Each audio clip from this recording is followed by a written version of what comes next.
യോഹന്നാൻ അധ്യായം 4. യേശു യോഹന്നാനേക്കാൾ അധികം ശിഷ്യന്മാരെ ചേർത്ത് സ്നാനം കഴിപ്പിക്കുന്നുവെന്ന് പരീശന്മാർ കേട്ടുവെന്ന് കർത്താവ് പറഞ്ഞപ്പോൾ ശിഷ്യന്മാരല്ലാതെ യേശു തന്നെ സ്നാനം കഴിപ്പിച്ചുള്ളതാണ്. അവൻ യഹൂദ്യ ദേശം വിട്ട് പിന്നെയും ഗലീലയ്ക്ക് യാത്രയായി. അവൻ ശമര്യയിൽ കൂടി കടന്നു പോകേണ്ടി വന്നു. അങ്ങനെ അവൻ സുഗാർ എന്നൊരു ശമര്യ പട്ടണത്തിൽ യാക്കോബ് തന്റെ പുത്രനായ യോസഫിന് കൊടുത്ത നിലത്തിനരികെ എത്തി. അവിടെ യാക്കോബിന്റെ ഉറവുണ്ടായിരുന്നു. യേശു വഴി നടന്ന് ക്ഷീണിച്ചിട്ട് ഉറവിനരികെ ഇരുന്നു. അപ്പോൾ ഏകദേശം 6 മണി നേരമായിരുന്നു. ഒരു ശമര്യ സ്ത്രീ വെള്ളം കോരുവാൻ വന്നു. യേശു അവളോട്, എനിക്ക് കുടിപ്പാൻ തരുമോ എന്ന് ചോദിച്ചു.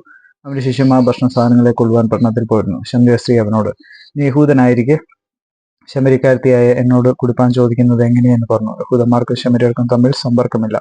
അതിന് യേശു, നീ ദൈവത്തിന്റെ ദാനവും നിന്നോട് കുടിപ്പാൻ ചോദിക്കുന്നവൻ ആരെന്നും അറിഞ്ഞുവെങ്കിൽ നീ അവനോട് ചോദിക്കുകയും അവൻ ജീവനുള്ള വെള്ളം നിനക്ക് തരികയും ചെയ്യുമായിരുന്നു എന്ന് ഉത്തരം പറഞ്ഞു. സ്ത്രീ അവനോട്, യജമാനെ, നിനക്ക് കോരുവാൻ പാത്രമില്ലല്ലോ, കിണർ ആഴമുള്ളതാവുന്നു, പിന്നെ ജീവനുള്ള വെള്ളം നിനക്ക് എവിടെ നിന്നു? നമ്മുടെ പിതാവായ യാക്കോബിനേക്കാൾ നീ വലിയവനോ? അവനാവുന്നു ഈ കിണർ ഞങ്ങൾക്ക് തന്നത്. അവനും അവന്റെ മക്കളും മൃഗങ്ങളും എതിരെ വെള്ളം കുടിച്ചു പോകുന്നുവെന്ന് പറഞ്ഞു. യേശു അവളോട്, ഈ വെള്ളം കുടിക്കുന്നവനെല്ലാം പിന്നെയും ദാഹിക്കും. ഞാൻ കൊടുക്കുന്ന വെള്ളം കുടിക്കുന്നവനോ ഒരു നാളും ദാഹിക്കുകയില്ല. ഞാൻ കൊടുക്കുന്ന വെള്ളം അവനിൽ നിത്യജീവങ്കിലേക്ക് പൊങ്ങി വരുന്ന നീരുറവായി തീരും എന്ന് ഉത്തരം പറഞ്ഞു. സ്ത്രീ അവനോട്, യജമാനെ, എനിക്ക് ദാഹിക്കാതെയും ഞാൻ കോരുവാൻ ഇവിടത്തോളം വരാതെയും ഇരിക്കേണ്ടതിന് ആ വെള്ളം എനിക്ക് തരണമെന്ന് പറഞ്ഞു. യേശു അവളോട്, പോയി ഭർത്താവിനെ വിളിച്ചുകൊണ്ട് വരിക എന്ന് പറഞ്ഞു. എനിക്ക് ഭർത്താവില്ല എന്ന് സ്ത്രീ അവനോട് ഉത്തരം പറഞ്ഞതിന്, എനിക്ക് ഭർത്താവില്ല എന്ന് നീ പറഞ്ഞത് ശരി. 5 ഭർത്താക്കന്മാർ നിനക്കുണ്ടായിരുന്നു, ഇപ്പോൾ ഉള്ളവനോ ഭർത്താവല്ല. നീ പറഞ്ഞത് സത്യം തന്നെ എന്ന് യേശു പറഞ്ഞു. സ്ത്രീ അവനോട്, യജമാനെ, നീ പ്രവാചകനെന്ന് ഞാൻ കാണുന്നു. ഞങ്ങളുടെ പിതാക്കന്മാർ ഈ മലയിൽ നമസ്കരിച്ചു വന്നു. നമസ്കരിക്കേണ്ടുന്ന സ്ഥലം യെരൂശലേമിലാകുന്നു എന്ന് നിങ്ങൾ പറയുന്നു എന്ന് പറഞ്ഞു. യേശു അവളോട് പറഞ്ഞത്, സ്ത്രീയെ, എന്റെ വാക്ക് വിശ്വസിക്കുക. നിങ്ങൾ പിതാവിനെ നമസ്കരിക്കുന്നത് ഈ മലയിലുമല്ല യെരൂശലേമിലും അല്ല എന്നുള്ള നാഴിക വരുന്നു. നിങ്ങൾ അറിയാത്തതിനെ നമസ്കരിക്കുന്നു, ഞങ്ങളോ അറിയുന്നതിനെ നമസ്കരിക്കുന്നു. രക്ഷ യഹൂദന്മാരുടെ ഇടയിൽ നിന്നല്ലോ വരുന്നത്. സത്യ നമസ്കാരികൾ പിതാവിനെ ആത്മാവിൽ സത്യത്തിൽ നമസ്കരിക്കുന്ന നാഴിക വരുന്നു, ഇപ്പോൾ വന്നുമിരിക്കുന്നു. തന്നെ നമസ്കരിക്കുന്നവർ ഇങ്ങനെയുള്ളവരായിരിക്കണം എന്ന് പിതാവ് ഇച്ഛിക്കുന്നു. ദൈവ ആത്മാവാകുന്നു. അവനെ നമസ്കരിക്കുന്നവർ ആത്മാവിലും സത്യത്തിലും നമസ്കരിക്കണം. സ്ത്രീ അവനോട്, മശീഹ എന്ന് വെച്ചാൽ ക്രിസ്തു വരുന്നുവെന്ന് ഞാൻ അറിയുന്നു. അവൻ വരുമ്പോൾ സകലവും അറിയിച്ചു തരുമെന്ന് പറഞ്ഞു. യേശു അവളോട്, നിന്നോട് സംസാരിക്കുന്നത് ഞാൻ തന്നെ മശീഹ എന്ന് പറഞ്ഞു. ഇതിനിടയിൽ അവന്റെ ശിഷ്യന്മാർ വന്ന് അവൻ സ്ത്രീയോട് സംസാരിക്കാൻ ആശ്ചര്യപ്പെട്ടു. എങ്കിലും നീ എന്ത് ചോദിക്കുന്നു? അവളോട് എന്ത് സംസാരിക്കുന്നു എന്ന് ആരും ചോദിച്ചില്ല. അനന്തരം സ്ത്രീ പാത്രം വെച്ചിട്ട് പട്ടണത്തിൽ ചെന്ന് ജനങ്ങളോട്, ഞാൻ ചെയ്തു നോക്കുകയും എന്നോട് പറഞ്ഞ ഒരു മനുഷ്യനെ വന്ന് കാണുമീൻ, അവൻ പക്ഷേ ക്രിസ്തു ആയിരിക്കുമോ എന്ന് പറഞ്ഞു. അവർ പട്ടണത്തിൽ നിന്ന് പുറപ്പെട്ട് അവന്റെ അടുക്കൽ വന്നു. അതിനിടയിൽ ശിഷ്യന്മാർ അവനോട്, റബ്ബി, ഭക്ഷിച്ചാലും എന്ന് അപേക്ഷിച്ചു. അതിനവൻ, നിങ്ങൾ അറിയാത്ത ആഹാരം ഭക്ഷിപ്പാൻ എനിക്കുണ്ട് എന്ന് അവരോട് പറഞ്ഞു. ആകയാൽ വല്ലവനും അവന് ഭക്ഷിപ്പാൻ കൊണ്ടുവന്നുവോ എന്ന് ശിഷ്യന്മാർ തമ്മിൽ പറഞ്ഞു.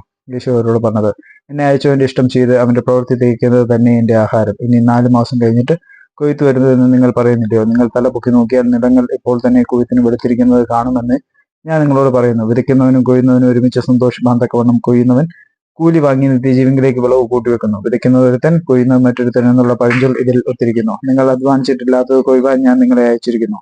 മറ്റുള്ളവർ അധ്വാനിച്ചു, അവരുടെ അധ്വാന ഫലത്തിലേക്ക് നിങ്ങൾ പ്രവേശിച്ചിരിക്കുന്നു.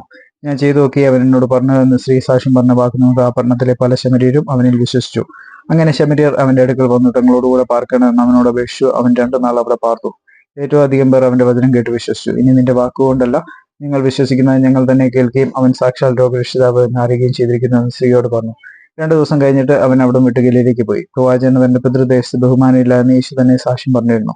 അവൻ ഗലീലയിൽ എത്തിയപ്പോൾ ഗലീലക്കാർ തങ്ങളും പെരുന്നാളിന് പോയി. അവൻ യെരൂശലേമിൽ വെച്ച് പെരുന്നാൾ ചെയ്തു നോക്കുകയും കണ്ടതുകൊണ്ട് അവനെ അംഗീകരിച്ചു. അവൻ പിന്നെയും താൻ വെള്ളം വീഞ്ഞാക്കിയ ഗലീലയിലെ കാനാവിൽ വന്നു.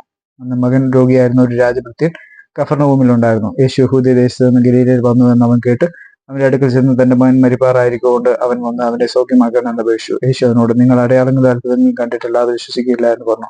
രാജഭൃത്യ അവനോട്, കർത്താവെ, പൈതൽ മരിക്കും മുമ്പേ വരണമേ എന്ന് പറഞ്ഞു. യേശു അവനോട്, പോയിക്കൊള്ളുക, നിന്റെ മകൻ ജീവിച്ചിരിക്കുന്നു എന്ന് പറഞ്ഞു. യേശു പറഞ്ഞ വാക്ക് വിശ്വസിച്ച ആ മനുഷ്യൻ പോയി. അവൻ പോകയിൽ അവന്റെ ദാസന്മാർ അവനെ എതിരേറ്റ് മകൻ ജീവിച്ചിരിക്കുന്നു എന്ന് പറഞ്ഞു. അവന് ഭേദം വന്ന നാഴിക അവരോട് ചോദിച്ചതിന് അവർ അവനോട്, ഇന്നലെ 7 മണിക്ക് പനി വിട്ടു മാറി എന്ന് പറഞ്ഞു. ആകയാൽ നിന്റെ മകൻ ജീവിച്ചിരിക്കുന്നു എന്ന് യേശു പറഞ്ഞ നാഴികയെ തന്നെ എന്ന് അപ്പൻ ഗ്രഹിച്ച് താനും കുടുംബമൊക്കെയും വിശ്വസിച്ചു. യേശു യഹൂദയിൽ നിന്ന് ഗലീലയിൽ വന്നപ്പോൾ ഇത് 2ാമത്തെ അടയാളമായിട്ട് ചെയ്തു.